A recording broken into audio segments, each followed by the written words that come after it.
आज हम बात करने वाले हैं एक ऐसे कलाकार की जिनकी कला आज भी करोड़ों घरों में और दिलों में जिंदा है।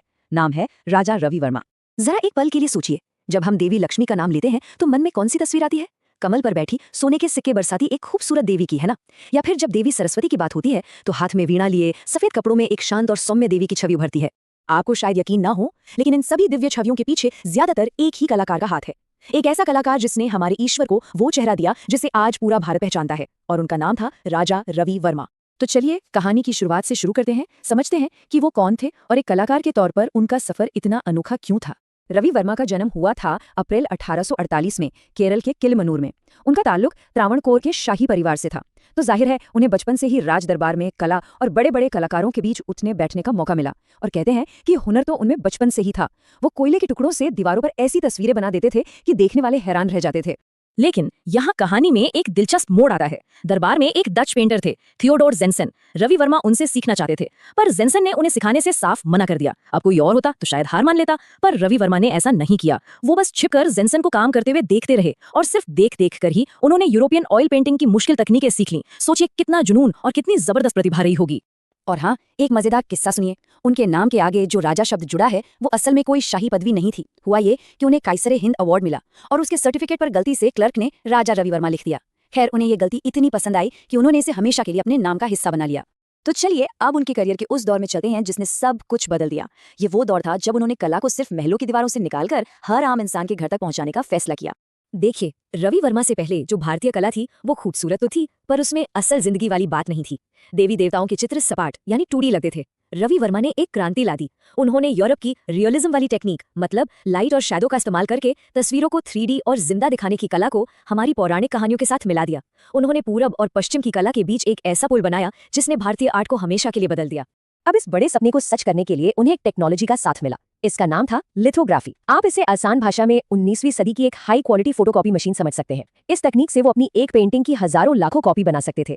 तो उन्होंने यही किया। अपने भाई के साथ मिलकर बॉम्बे में एक प्रिंटिंग प्रेस खोली, और फिर देखते ही देखते महाभारत, रामायण और पुराणों के देवी देवताओं की तस्वीरें हजारों की तादाद में छपने लगी। अब उनकी कला सिर्फ राजा महाराजाओं के महलों तक सीमित नहीं थी, वो आम लोगों के पूजा घरों, कैलेंडरों, पोस्ट कार्ड्स, यहाँ तक कि माचिस की डिब्बियों पर भी नजर आने लगी। ये एक तरह की सांस्कृतिक क्रांति ही थी, और इस क्रांति का एक बहुत ही गहरा सामाजिक असर भी हुआ।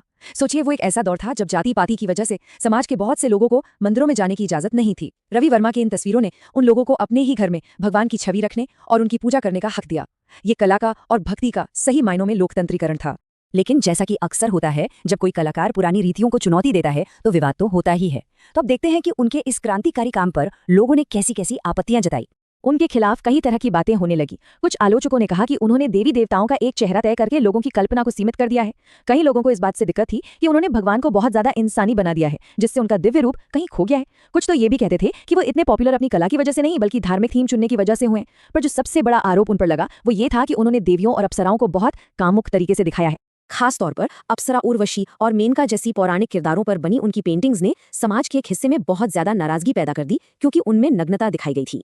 ये आलोचना कितनी गंभीर थी, इसका अंदाजा आप कला इतिहासकार रतिनम की इस बात से लगा सकते हैं। उन्होंने लिखा था कि लोकप्रिय कला में अश्लीलता के लिए रवि वर्मा ही जिम्मेदार थे। ये एक बहुत ही संगीन इल्जाम था, और इस सारे विवाद का अंत बहुत ही दुखद और नाटकीय तरीके से हुआ। उनके काम से नाराज कुछ कट्टरपंथियों ने बॉम्बे में उनकी प्रिंटिंग प्रेस को आग के हवाले कर दिया। कला को हर घर तक पहुंचाने का उनका सपना उस आग की लपटों में खाक हो गया, और उन्हें अपनी प्रेस बंद करनी पड़ी। तो इस पूरी कहानी के बाद सवाल ये उठता है कि हम राजा रवि वर्मा की विरासत को कैसे देखें। एक बात तो साफ है, उनकी विरासत जितनी मजबूत है उतनी ही पेचीदा भी। देखिए, एक तरफ वो एक ऐसे कलाकार थे जिन्होंने कला को आम लोगों तक पहुंचाया, हमारे देवी देवताओं को एक ऐसा रूप दिया जिसे आज सब पहचानते हैं, और भारतीय कला को एक नई राह दिखाई। वहीं दूसरी तरफ उन पर हमारी कल्पना को सीमित करने और पवित्रता को भंग करने जैसे गंभीर आरोप भी लगे, जिसकी कीमत उन्हें अपनी प्रेस गवा कर चुकानी पड़ी।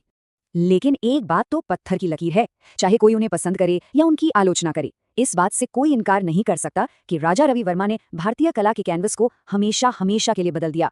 उनके बाद भारतीय आर्ट कभी पहले जैसी नहीं रही, और उनकी ये कहानी हमें एक बहुत बड़े सवाल के सामने लाकर खड़ा कर देती है।